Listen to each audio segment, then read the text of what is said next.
Tagad tu esi mierīgs, jo tu varbūt lieto kaut kādas nervu zālītes, vai arī varbūt tu aizēji pie terapeita parunāties reizi nedēļā, vai 2 reizes mēnesī, jau pusgadu, varbūt gadu tas jau iet, bet tas tevi nomierina. Vai arī tu meditē, vai arī regulāri izbrauc pie dabas. Vienalga, ko tu dari, tas tev it kā palīdz nomierināties.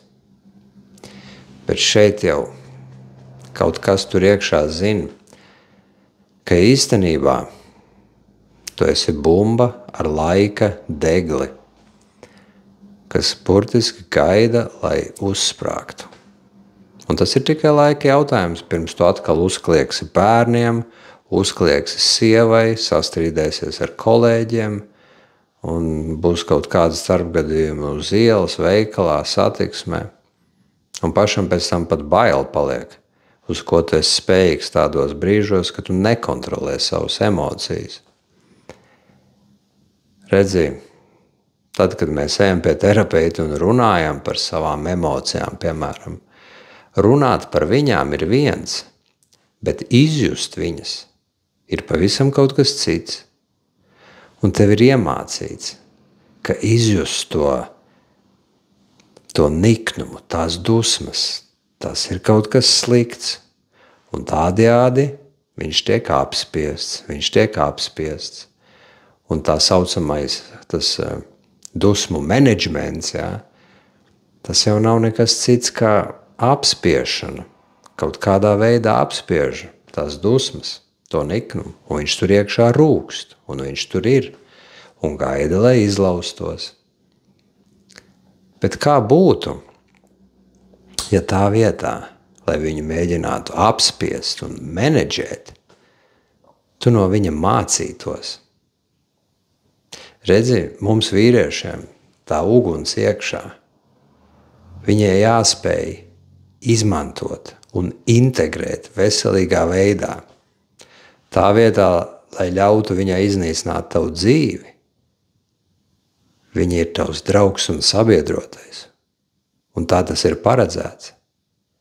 Tikai tas, kas ir noticis ar mums mūža garumā, ir izveidojis šādu situāciju, ka tu esi noticējis, ka tas viss, kas tevī tur ir, tas nav labs. Un viņš ir kļuvis par tavu tādu tumsas pusi, ko tu negribi pieņemt.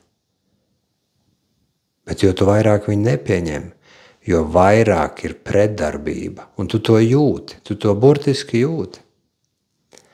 Vai tu vēlies šo te uguni, kas tur iekšā deg, beidzot mācēt izmantot patiešām, kā tas ir jāizmanto vīrietim?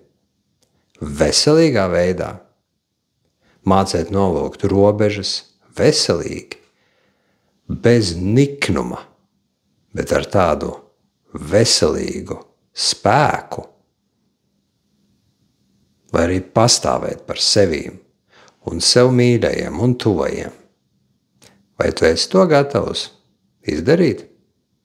Tu vari nākt pie manis uz izaugsmesterapija.com, un es tev iedošu brīvu konsultāciju, kuras laikā es tev parādīšu tieši, kad tavā dzīvē bija tas brīdis, kad tu sāki apspiest sevī tās dusmas.